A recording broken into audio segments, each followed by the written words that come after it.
Kata abahnya, abah itu dikasih nasihat sama ibunya. Ini kita lihat ya bagaimana wejangan dari orang-orang kuno. Kata nenek ana sama abah ana, nak jangan nikah kecuali punya rumah.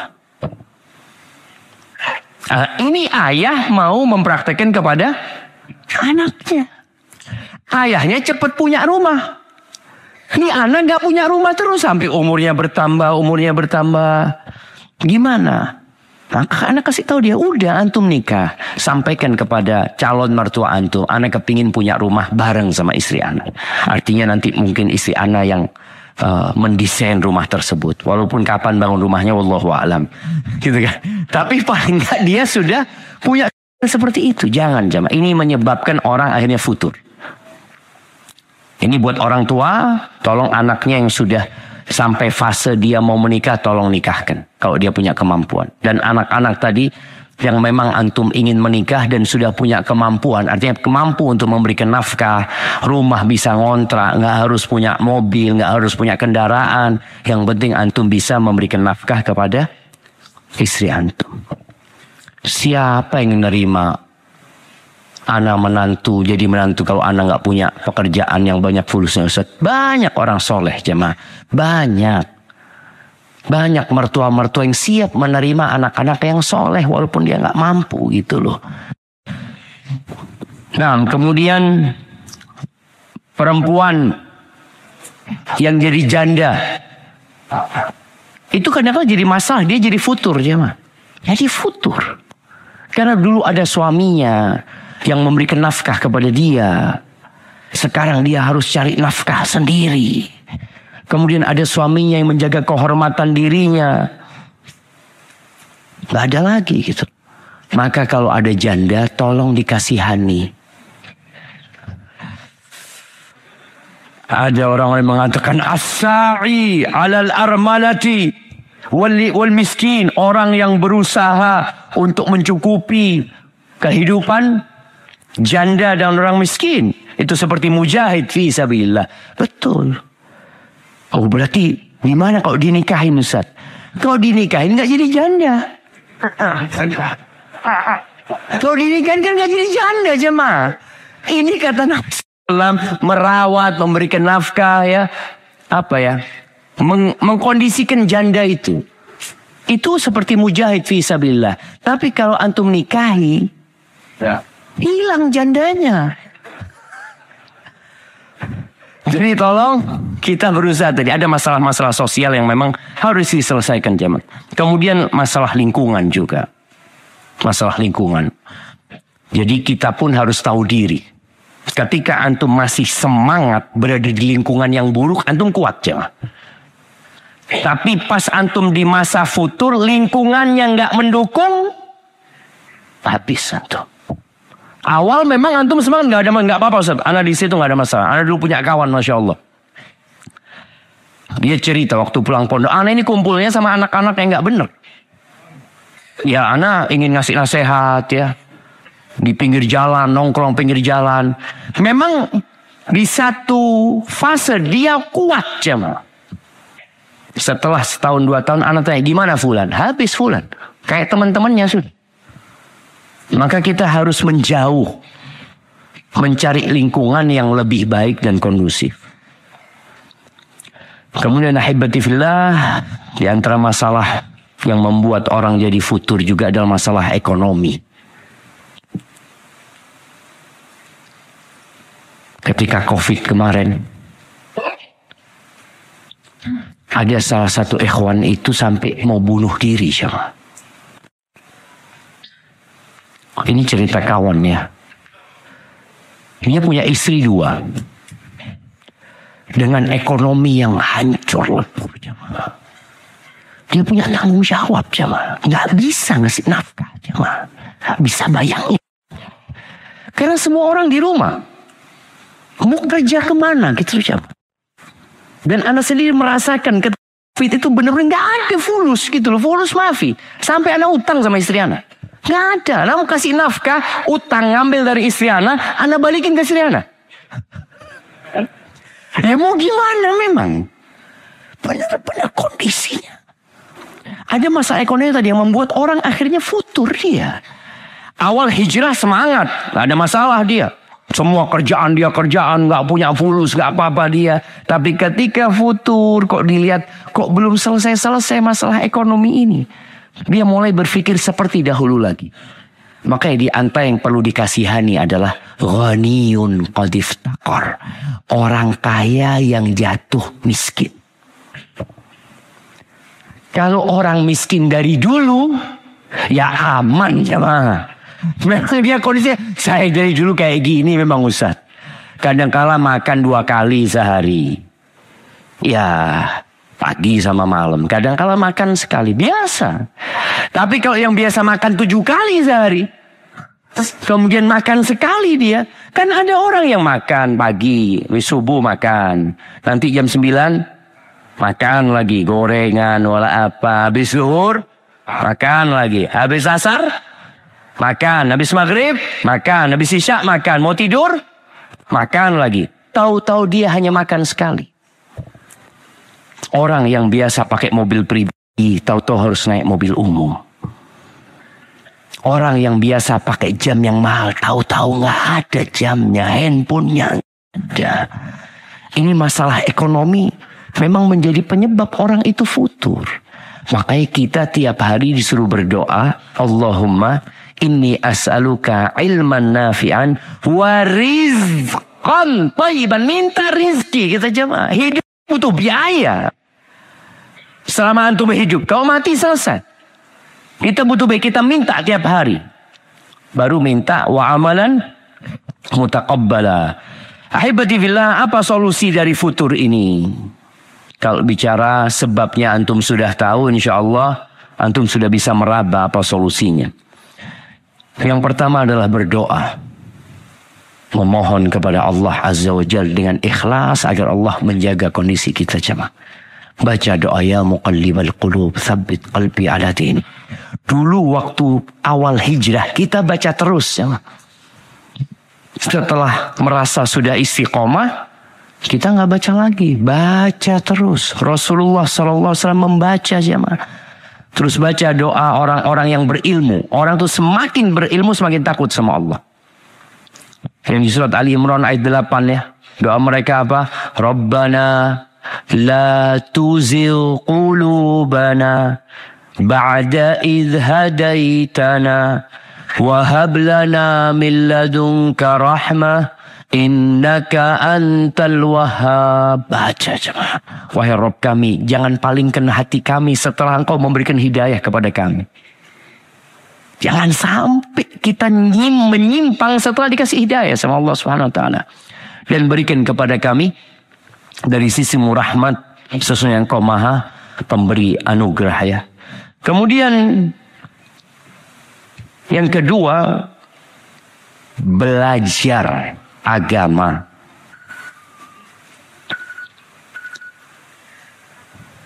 Yang ini artinya kalau kita bisa maksimal alhamdulillah, tapi nggak semuanya bisa maksimal.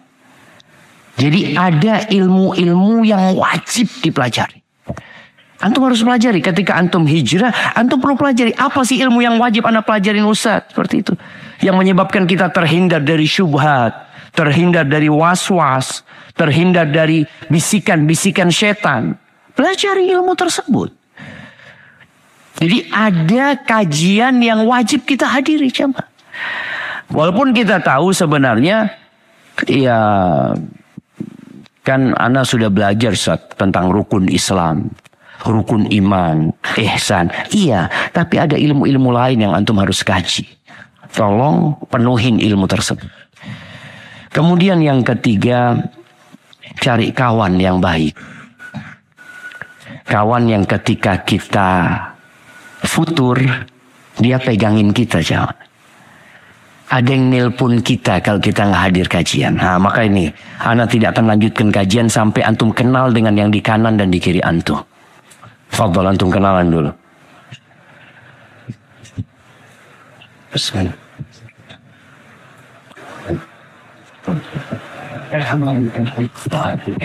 Tanya nama, tanya dari mana. Iya jemaah. Ibu-ibu juga seperti itu.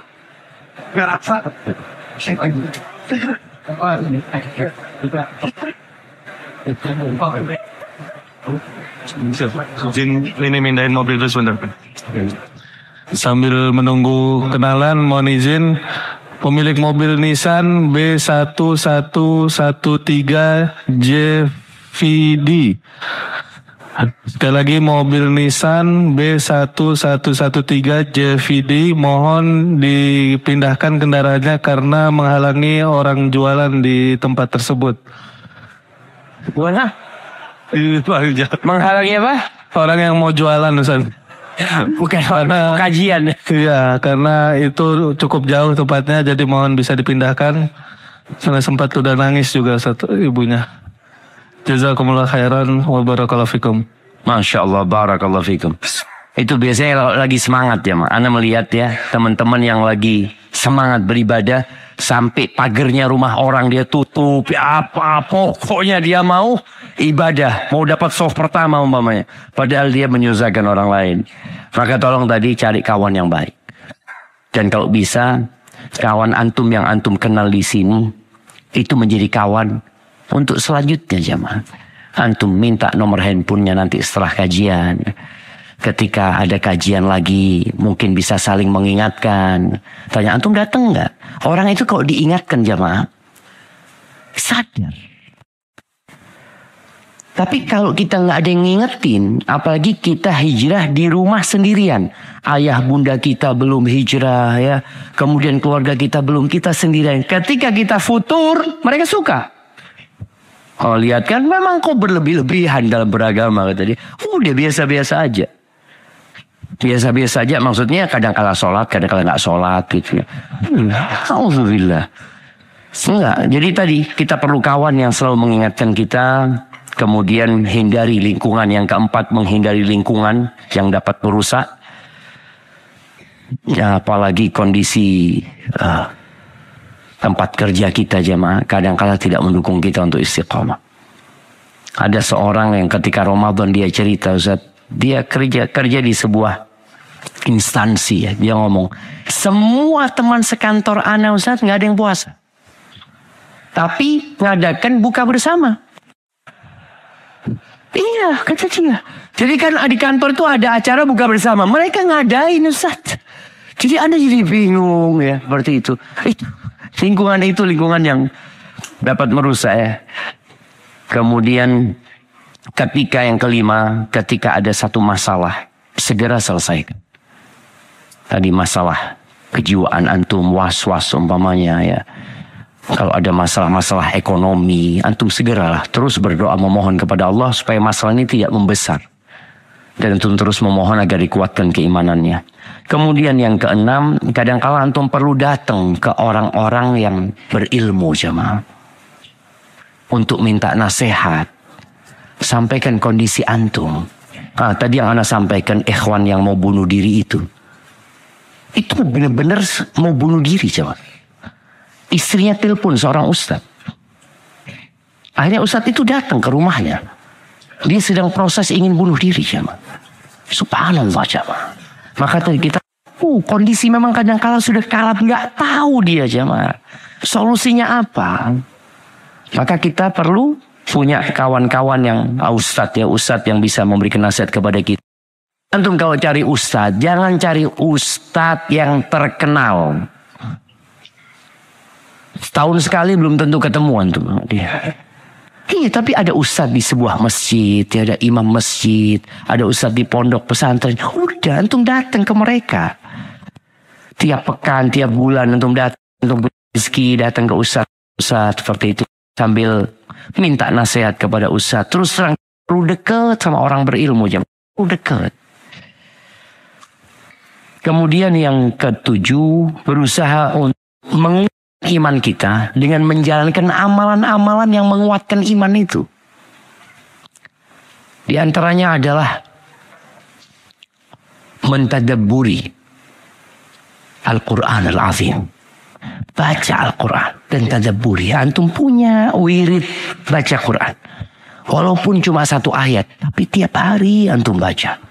Kemudian bertafakur di ciptaan Allah Subhanahu wa taala ya. Di malam hari sekali-kali antum keluar ke tempat yang lapang jamaah. Duduk di sana. Antum lihat itu langit. Allah mengatakan inna fi khalqis samawati wal ard ikhtilafil laili wan nahar la ayatil li ulil albab. Itu ada tanda-tanda kebesaran Allah di sana. Maka berusaha kita untuk meninggalkan handphone kita sekali-kali, meninggalkan rumah kita, berangkat ke tempat di situ kita tadabbur. Kemudian tujuan hidup harus selalu diingat ya. Yang terakhir, meminta pertolongan kepada Allah dan meminta perlindungan dari syaitanir rajim. Ketika bisikan-bisikan itu datang, katakan a'udzubillahi minasyaitonir rajim. A'udzubillahi minasyaiton. Terus. Semoga dengan itu Allah benar-benar menyelamatkan kita. Sebagai penutup ada sebuah hadis sebelum kita masuk ke sesi tanya jawab. Diriwayatkan Imam Tabrani. Nabi SAW mengatakan, ma min abdin mu'minin, tidak ada satupun hamba yang beriman illa walahu dzambun, melainkan dia punya dosa. Melainkan dia punya dosa. Ini sebuah kodrat manusia, dia itu berbuat dosa. Coba. Tidak ada satupun hamba yang beriman kecuali dia berbuat dosa. Ya'taduhul faina ba'dal faina. Ada yang dia kerjakan, dia berhenti. Nanti dia kerjakan lagi. Au dzambun huwa muqimun alaihi. Atau dia punya dosa yang terus dia kerjakan. La yufariquhu hatta yufariqal hayat. Dosa yang dikerjakan sampai mati kadang-kadang. Ada. Punya kebiasaan, punya dosa yang dikerjakan terus. Wa innal mu'min khuliqa muftanan. Orang beriman itu diciptakan memang untuk diuji. Tawwaban, tapi dia suka bertobat. Maka kalau antum berbuat dosa, segera bertobat kepada Allah SWT. Nassa'an, mukmin itu suka lupa. Idza dzukira dzakara. Kalau diingatkan, dia jadi ingat. Maka kenapa hari ini kita buat kajian ini? Dan mereka mengingatkan, ana mengingatkan diri ana sendiri. Supaya antum mungkin yang lupa juga ingat. Hadza wallahu a'lam bishawab. Itu yang dapat ana sampaikan, kurang lebihnya mohon maaf. Masya Allah jemaah.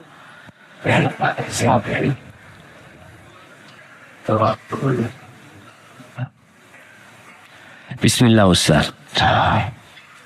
Bagaimana cara menanggulangi futur saat sedang hamil? Kadang suka merasa cukup dalam beribadah karena sering merasa lelah, bahkan sering sholat wajib di akhir waktu. Lalu amalan apa yang terbaik untuk ibu hamil ya? Iya. Yang pertama, hendaklah engkau memandang kehamilan ini anugerah. Orang kalau sudah memandang kehamilannya itu musibah. Kan ada orang, ya Allah hamil lagi, ya Allah. Dari awal dia sudah kecewa dengan hamil itu. Jangan. Ketika dari awal dia melihat ini sebuah anugerah Allah Azza wa Jal. Di saat banyak orang-orang yang tidak bisa hamil, dia hamil. Kemudian yang kedua, ada harapan anak yang dalam kandungannya itu menjadi anak-anak soleh yang berjuang. Yang nanti pahalanya akan berlanjut ke ibunya. Itu membuat ibu jadi semangat. Karena dia mengharap.